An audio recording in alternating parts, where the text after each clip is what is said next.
तर चला आज आपण बघूयात आजचं आपलं रनिंग एज काय आहे। त्यासाठी गुगलवरती जायचं, गुगलवरती टाईप करायचं एज कॅल्क्युलेटर। त्याच्यानंतर जे पहिलंच ऑप्शन आहे त्याच्यावरती क्लिक करायचं।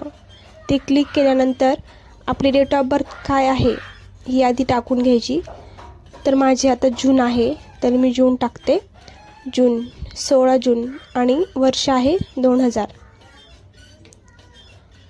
तर ते टाकून झाल्यानंतर कॅल्क्युलेटवरती क्लिक करायचं। क्लिक केल्यानंतर आजचं आपलं वय काय आहे तर ते पूर्ण इयरमध्ये, मंथमध्ये, वीक्स, डेज, आवर, मिनिट, सेकंड हे संपूर्ण माहिती आपल्याला एकदम सोप्या पद्धतीने मिळते। खूप सोपी पद्धत आहे। गुगलवरती आपण एक मिनिटामध्ये आपली आजचं वय काय आहे ही सगळी संपूर्ण माहिती आपण खूप सोप्या पद्धतीने काढू शकतो।